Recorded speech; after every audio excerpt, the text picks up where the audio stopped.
হয়, অহা 5 নৱেম্বৰৰ পৰা 11 দিনীয়া বৰ্ণিল কাৰ্যসূচীৰে কলাইগাঁৱৰ শ্ৰী শ্ৰীকৃষ্ণ ৰাস মহোৎসৱ উদযাপন কৰা হ'ব।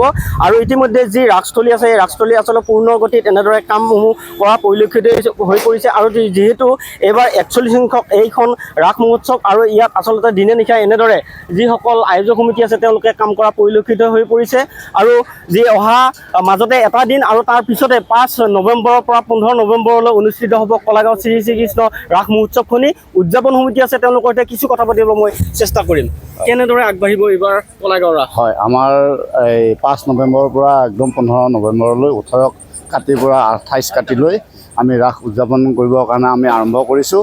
আমাৰ ইয়াতে 60 বিঘা মাটিৰ ভিতৰত তাৰমানে আমাৰ এই ৰাসখন আমি অনুষ্ঠিত কৰিবলৈ ওলাইছোঁ।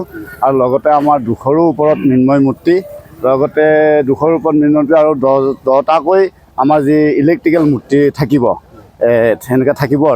আৰু আমি সকলো ভক্তবান ৰাইজকে যাতে ৰাস উপভোগ কৰে তাৰ কাৰণে আমি উদযাপন সমিতিৰ ফালৰ পৰা আমি তেখেতসকলক আহিবৰ কাৰণে এই কাৰ্যসূচীত অংশগ্ৰহণ কৰিবৰ কাৰণে আমাৰ ৰাস উদযাপন সমিতিৰ ফালৰ পৰা আমি অনুৰোধ জনাইছোঁ। হয়, ধন্যবাদ জ্ঞাপন কৰিছোঁ। দাদা, কি ক'ব পূৰ্বৰ দৰে এইবাৰ কেনেকুৱা আপোনালোকে অনুষ্ঠিত? এইবাৰ পৰিস্থিতি তাৰমানে অলপ বতৰৰ কাৰণে বেয়া হৈছিল যিহেতু, কিন্তু আকৌ আজিৰ পৰা ৰ'দ দিছে, গতিকে ভাল লাগিছে। তো মনটো আকৌ উৎসাহেৰে ভৰিছে।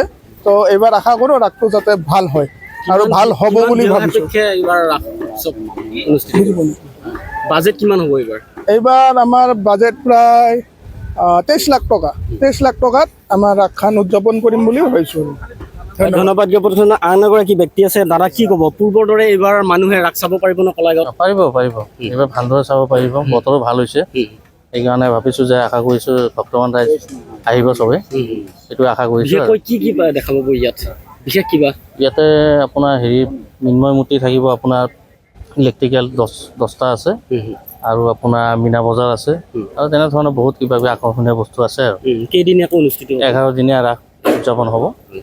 বুধবাৰ 5 তাৰিখৰ পৰা আৰম্ভ হ'ব, 15 তাৰিখে শেষ। কি ক'ব অসমবাসী ৰাইজক? কি ক'ব অসমবাসী ৰাইজক কৈছোঁ, আহ্বান কৰিছোঁ যে চবে আহি তাক উপভোগ কৰিব লাগে। আৰু হয়, ধন্যবাদ জ্ঞাপন কৰিছোঁ। এয়া আছিলে আচলতে কলাইগাঁও শ্ৰীকৃষ্ণ ৰাস মহোৎসৱৰ আয়োজক মণ্ডলী। আৰু ক'ব লাগিব আচলতে মাজতে এটা দিন আৰু 5 নৱেম্বৰৰ পৰা 15 নৱেম্বৰলৈ 11 দিনীয়া বৰ্ণিল কাৰ্যসূচীৰে অনুষ্ঠিত কৰা হ'ব কলাইগাঁও শ্ৰী শ্ৰীকৃষ্ণ ৰাস মহোৎসৱখনি। কেমেৰা টৌন আছে য'ত মই যদুমণি নাথ DY 365।